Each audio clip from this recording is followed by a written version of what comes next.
Kakinada meeting తర్వాత అనంతపూర్కి ఎప్పుడో 2-3 వారాల క్రితమే రావాల్సి ఉండింది. నాకు అనంతపూర్ అంటే చాలా ప్రేమ, చాలా ఇష్టం. దానికి కారణం కూడా మీరు చూపించే ప్రేమ ఆప్యాయతల కంటే కూడా కరువు కోరలతో చిక్కుకుపోయిన అనంతపూర్ జిల్లా రాయలసీమలోనే మన రాష్ట్రంలోనే అత్యధికంగా వెనుకబడిపోయిన జిల్లా. ఇలాంటి కరువు ప్రాంతమైన జిల్లాకి నాకు అండగా ఉండడం చాలా ఇష్టం.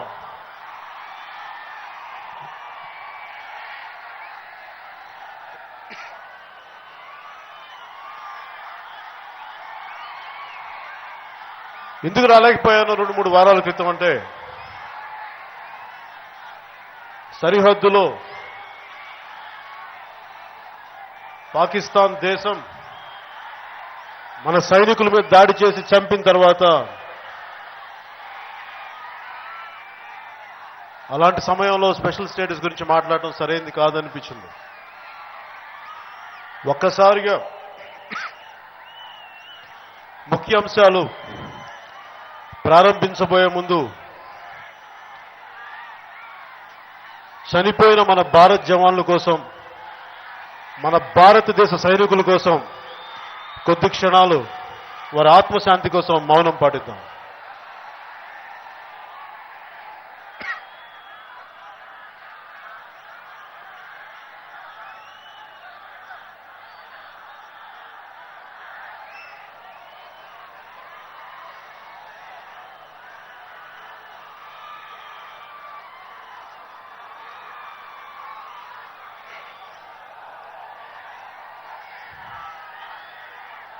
ఒకే ఒకసారి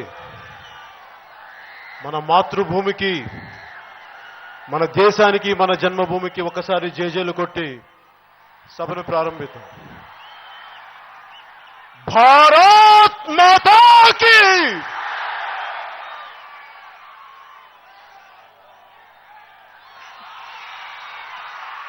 ఈ స్పెషల్ ప్యాకేజ్ గురించి మాట్లాడడానికి చాలా ఆలోచించాను. ఇదంతా హార్వర్డ్లో చదువుకొని, ఆక్స్ఫర్డ్లో చదువుకొని రాసిన, అలాంటి మేధావులు రాసిన స్పెషల్ ప్యాకేజ్ కదా. దాన్ని నాలాంటి వాడు అర్థం చేసుకొని మాట్లాడాలంటే, వీధి బడిలో చదువుకొని ఒంగోలు గోపాల్ నగరంలో 10th క్లాస్ గ్రేస్ మార్కులు పాస్ అయిన నాకు అందుకని కొంచెం సమయం తీసుకున్నాను.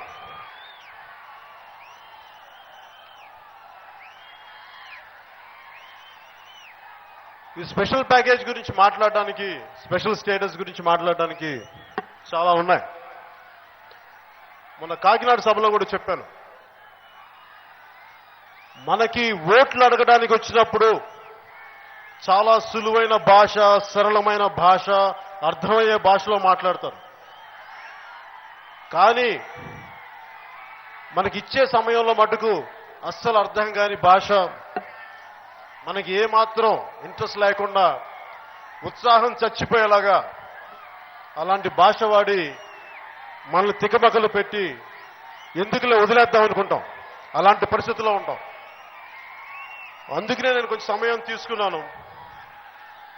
సెంట్రల్ గవర్నమెంట్ ఆఫ్ ఇండియా ఈ రిలీజ్ చేసిన ప్రెస్ స్టేట్మెంట్ స్పెషల్ ప్యాకేజ్ మీద నేను రకరకాల నిపుణులతోటి, కేంద్ర స్థాయిలో పనిచేసిన ఆర్థిక శాస్త్రవేత్తలతోటి అందరితో కూర్చొని అర్థం చేసుకొని నేను ఈరోజు మీ ముందుకు వచ్చాను.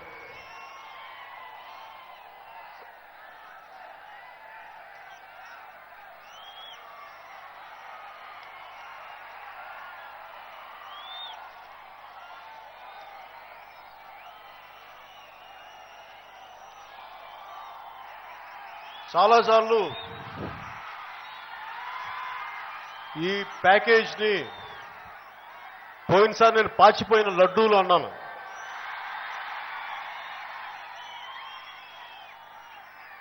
అంటే నాకు అవగౌరవపరచడమో ఇవన్నీ కాదు, కానీ ఎనలైజ్ చేసిన తర్వాత ఈ ప్యాకేజీలో వాళ్ళు కొత్తగా ఇచ్చింది ఏమీ లేదు, మనకు రావాల్సిందే ఇచ్చారు, అంతకుమించి కొత్తగా అయితే ఏమీ ఇవ్వలేదు. కేంద్ర మంత్రి వెంకయ్యనాయుడు గారు, మంత్రివర్యులు,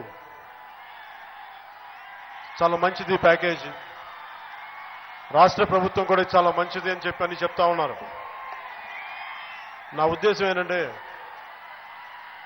పార్లమెంటు తలుపులు మూసి రాష్ట్రాన్ని విభజించచ్చు, ఎంపీలు పెప్పర్ స్ప్రేలు కొట్టచ్చు, తలుపులు మూసి రాష్ట్రాన్ని పద్ధతి పాడు లేకుండా అడ్డగోలుగా విభజించచ్చు.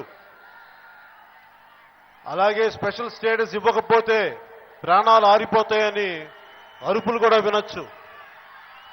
అవే గొంతులు స్పెషల్ స్టేటస్ రాకపోతే ఏమి అవ్వదు, పరుసువేదు అన్న మాటలు వినొచ్చు.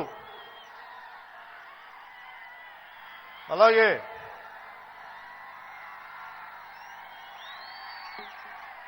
ప్యాకేజీలు అద్భుతాలు అనొచ్చు, స్పెషల్ ప్యాకేజీలు అద్భుతాలు అనొచ్చు. ఇవ్వని స్పెషల్ స్టేటస్ కి హీరోలు అయిపోయిన వాళ్ళు ఉన్నారు, చట్టబద్ధత లేని స్పెషల్ ప్యాకేజ్ కి సన్మానాలు చేయించుకున్న వాళ్ళు ఉన్నారు. ఏదన్నా అంటే స్పెషల్ స్టేటస్ మంత్రిదండం కాదు, పరుసువేది కాదు అంటారు. ఏదన్నా మాట్లాడితే, ఇంకా ఏదన్నా అడిగితే స్పెషల్ స్టేటస్ అనేది ఒక ముగిసిపోయిన అధ్యాయం అంటారు. ఢిల్లీ చట్టసభల్లో కూర్చున్న మీకు, రాష్ట్ర ప్రభుత్వం అండగా ఉన్న మీకు స్పెషల్ స్టేటస్ అనేది ముగిసిన అధ్యాయం కావచ్చు. కానీ కరువు కోరల్లో చిక్కుకున్న అనంతపురం లాంటి జిల్లాకి ఇది ఒక అమృతపు చుక్క. ఇది దయచేసి అంత తేలిగ్గా మాట్లాడకండి. నేను కుటుంబం మీద మమకారం అన్ని పక్కన పెట్టి తెలుగుదేశం పార్టీకి కానీ, భారతీయ జనతా పార్టీకి కానీ, కేంద్ర నాయకులకు కానీ నేను వంత పాడానంటే మనందరికీ, మీ అందరికీ అనంతపురం జిల్లా కరువుతో సహా పోతుంది, సరైన నిధులు వస్తాయన్న ఒకే ఒక్క ఆలోచనతో నేను వాళ్ళకి మద్దతు పలికాను.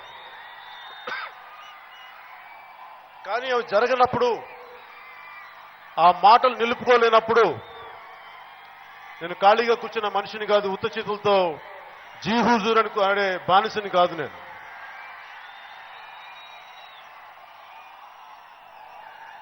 మీకు ఇది ముగిసిన అధ్యాయం కావచ్చు గాక, కానీ మీరు మమ్మల్ని వంచి మోసపుచ్చి ఎంతో నమ్మకం పెట్టుకున్న మాకు మీరు మాటలతో వంచారు, మోసం చేశారు. దీని నుంచి మీకు ఇది ముగిసిన అధ్యాయం కావచ్చేమో, కానీ దీని నుంచి ఒక సరికొత్త రాజకీయ అధ్యాయం మొదలు పెడతాం జనసేన పార్టీగా, మీ అందరి మద్దతుతో.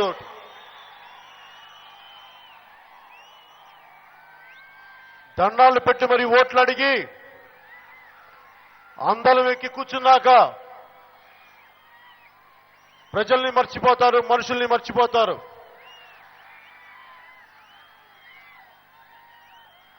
కదిరి దగ్గరున్న తిమ్మమ్మ మర్రిమాను కూడా భూమిలో పడి మొలిచి ఎదిగి అనేక శాఖలుగా పెరిగి ఒక చెట్టు కూడా కృతజ్ఞతతోటి ఏదైతే తనకి నీడనిచ్చిందో, ఏదైతే నాకు ఆశ్రయం ఇచ్చిందో ఆ భూమికి దాని ఊడల ద్వారా దండం పెడుతుంది. అలాంటిది మనకున్న సమకాలీన రాజకీయ వ్యవస్థ, రాజకీయ నాయకులు ఓట్లు అడిగి అవి చేస్తాం, మీకు అండగా నిలబడతామని చెప్పి ఈ రోజున మర్చిపోయి ఆకాశం వైపు చూస్తా ఉన్నారు. మనం కనిపించట్లా. వారు గుర్తుపెట్టుకోవాల్సింది ఏంటంటే, మీ మూలాలు, మీ కాళ్ళు, మీ పునాదులు మా ప్రజల దగ్గరే ఉన్నాయి, అవి ఎక్కడా లేవు.